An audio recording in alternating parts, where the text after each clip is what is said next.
let's talk about the one thing every ADHD brain struggles with: sleep.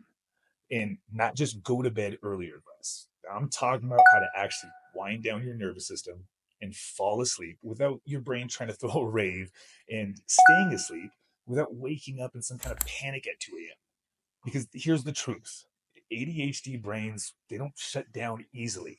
We're constantly scanning and planning, replaying, overthinking, and anticipating. If you don't build a system that supports sleep, your recovery, focus, and emotional regulation will stay stuck in survival mode. I break sleep into three phases: the wind down, the getting to sleep, and the staying asleep. All three work together, and when one's off, the others start going to hell in a handbasket too. So let's start with the wind down. This is where I give my body and brain the signal that it is safe to stop. I stretch or roll out, I'll dim the lights, I slow things down on purpose. I take a few minutes to scan the day. What did I get done? How did I feel about it? And is there anything I need to do or write down for tomorrow?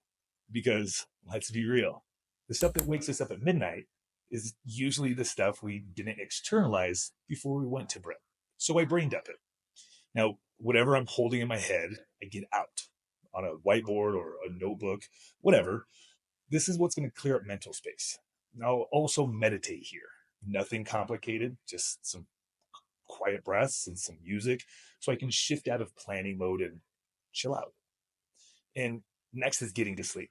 For me, this starts by avoiding sugars and carbs for at least 2 hours before bed, because those glucose spikes trigger late night dopamine hits, and those will mess with REM sleep and make it harder to fall into a deep restorative cycle of sleep.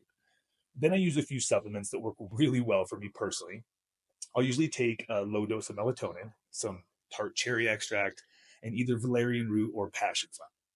These help my brain shift into rest mode without making me feel super groggy the next day. Earlier in the evening, I'll typically use some L-theanine and phosphatidylserine to start calming my nerves and bringing cortisol down.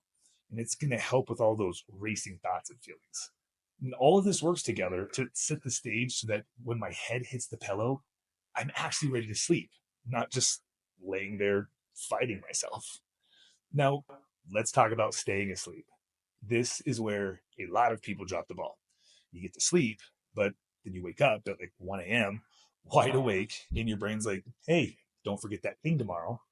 That can be ADHD vigilance and stress anticipating and kicking in. So, staying asleep is about protecting that second half of the night. No late sugar, no last minute screen time. We got to keep our blood sugar stable and make sure your stress is externalized so your brain isn't carrying it into your sleep. And keep your room cool and dark and consistent.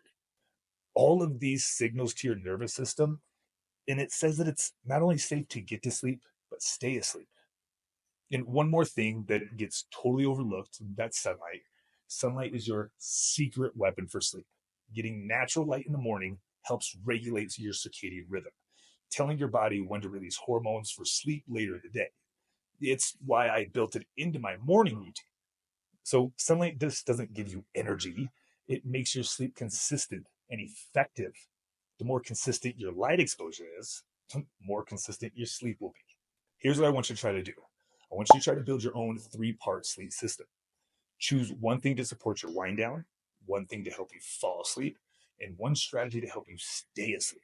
Try it for a few nights this week and come back into the comments. And I want you to let us know what changed, what worked, what didn't, what you liked, and what you didn't.